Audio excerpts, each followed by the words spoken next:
Welcome to a special Cards on the Table from the FA's resplendent St George's Park, and we're here to talk to one of England's finest and foremost football journalists, a man who influences thinking inside as well as outside the game.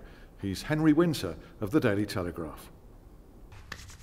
Henry, good to see you, and thanks for talking to us. I'm sure we've got plenty to discuss about the subject of refereeing, but an accusation might be that the likes of you and I don't know very much about it, just like people say you've never played the game. So have you ever reffed a game of football? I reffed a school game and I was absolutely hopeless, and I almost set myself off. It was awful. And the kids actually were very good and were very sort of amenable, very well behaved. There was absolutely no dissent, no trouble, but just keeping up with it physically. I was probably fit enough to keep up with it, but just running the diagonals and making sure you kept up with play and kept an eye on everyone else, and my respect for referees went up. Yeah, as did mine when I refereed a game between a team of journalists and a police team. And you can guess who caused me the problems. The journalists probably the police? It was the police. Wow. But just simple things like recalling who did that ball come off last to go out for that throw-in. The concentration required. I've run a line as well, and that was actually even more demanding, actually, because that split second, and you are the one who has to give that decision, relay the information, and I really struggled there. Yeah. Well, as journalists, we're required to judge referees as we are players and teams, and there is that system within the media of giving marks out of 10 to every player and the referee, which I think is impossible.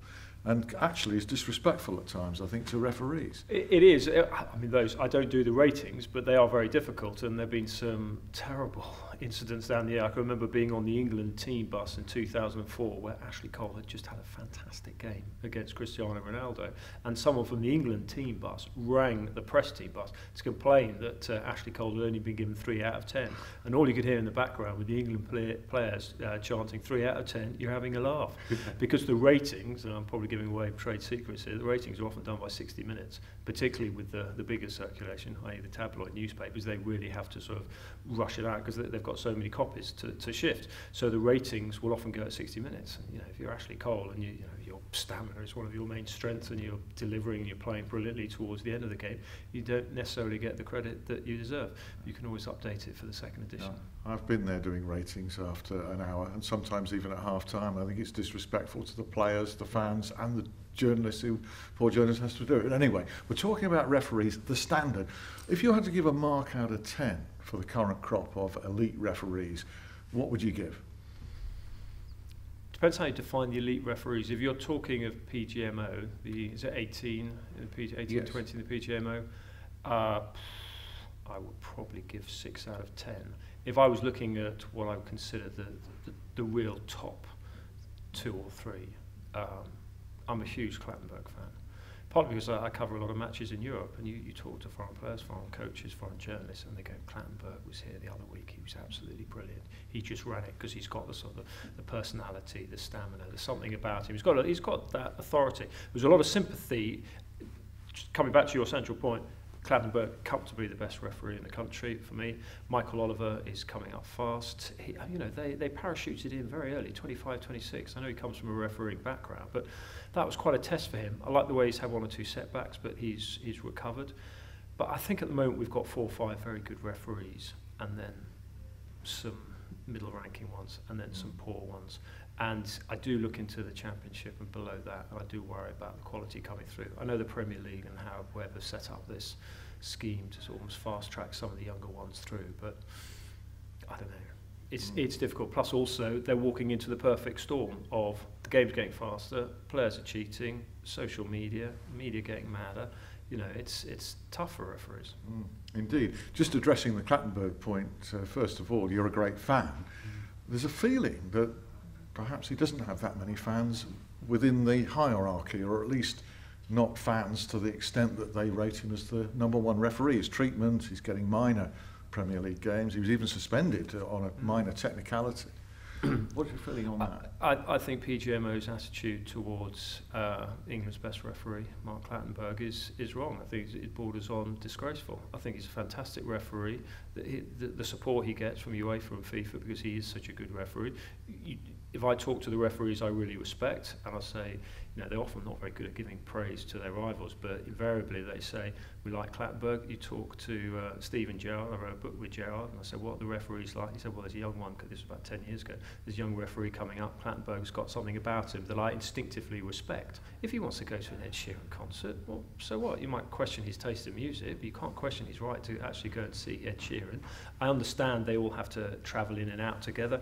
I think it's a little bit precious, and I think maybe we should trust the fans and trust the referees, that referee can walk into a ground and get himself home without sort of running into trouble. As a mature man. But we had an issue with Mike Riley and PGMO over their lack of protection for Clattenburg over the Chelsea allegation. Mikel, I was in there at the time.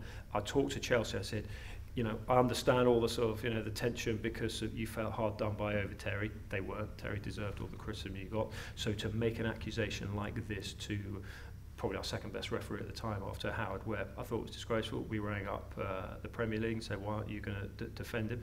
And Clattenburg basically almost had to go into hiding.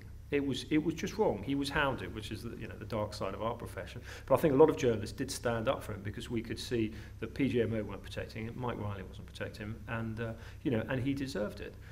And Chelsea behaved badly, and we've talked to them on subsequent occasions, said, have you apologised to him? And there was a feeling that the PGMO might not send him back there for a bit. If there are people of substance within the PGMO, they sort of said, right, the moment all that was cleared, and obviously Clattenburg was cleared, get it back into Stamford Bridge as soon as possible to make a point to Chelsea that we're going to stand up for our refs. But it seems to be part of a wider policy of silence and suppression on any kind of refereeing talking point. Do you feel that? I did. I mean, I'm sort of old enough to remember being able to walk out into a car park and bump into David Ellery, and I know he's had his problems recently. But the good thing about Ellery is that he would explain points of law to sort of laymen like me. And he would talk, and if there was, I can remember being outside White Hart Lane when Samasi Abu of West Ham refused to leave the field when he'd been sent off. And we just talked to Ellery about how you handle a situation like that with a stroppy player refusing to leave the pitch. And he was very good. And so I was able subsequently to write a more measured report with a bit more information. And this is the problem that PGMO have got. And Mike Riley was a good referee. I'm sure he's a good leader of PGMO. But he should allow referees to talk. Just because his own personality, he was quite, I wouldn't say inhibited, but he's not an expressive person, like say David Ellery. He should allow that, if they want to, referees to come out and just clarify points of law, rather than he and Howard Webb, sitting detached from the action in the Salford studio. I think that would be important. I would trust the referees to, I mean, I've talked to a lot of them, I would say it's probably 50-50 whether they want to come out and talk. But I'm sorry, if you're going to be going out and doing, European Championship finals, huge games at the World Cup, you should be able to come out and just have whatever, 3-minute conversation with journalists afterwards.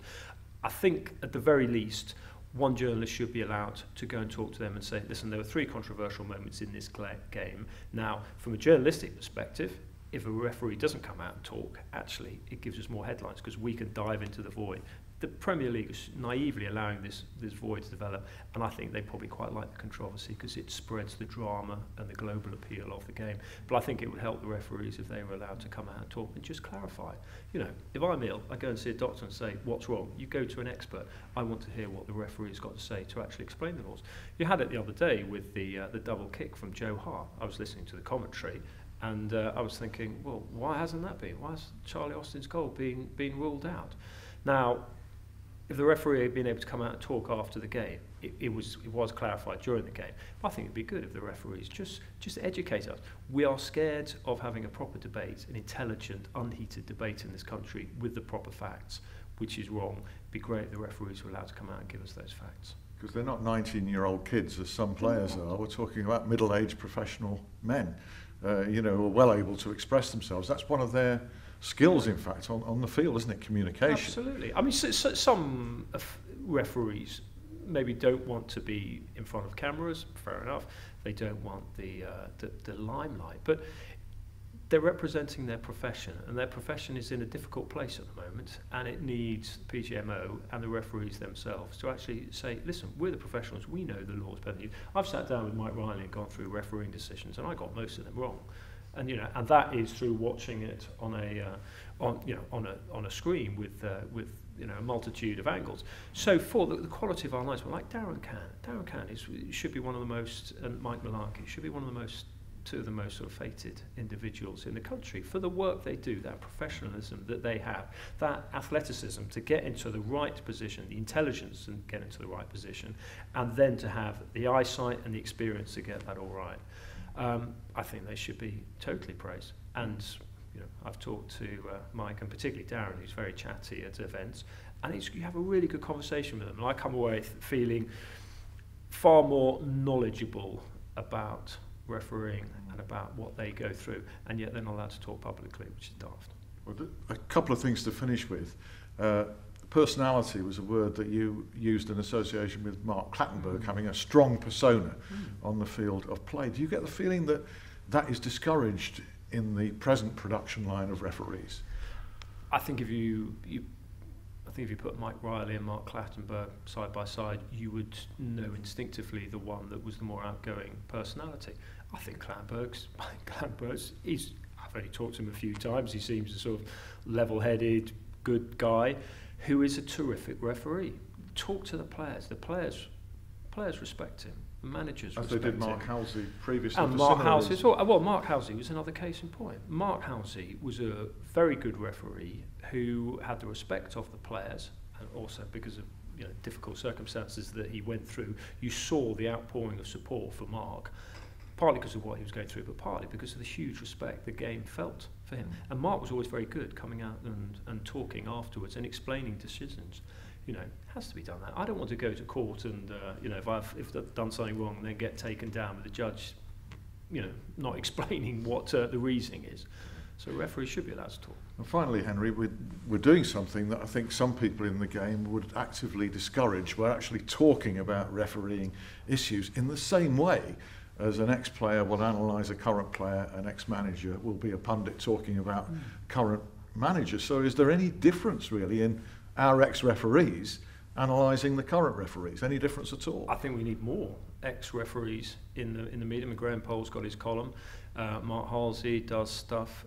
Dermot Gallagher does stuff. And I think it's terrific. And I know when they will be talking or writing during the week, and I make a beeline for those those occasions, because again it educates me and lifts the scales from my eyes on a subject that the laws, they have to interpret the laws at 22, 23 miles an hour. That is difficult. It's difficult enough in a car, let alone a pitch. Henry, many thanks. Really Pleasure. enjoyed that. Thank you. Pleasure. Cheers. Cheers.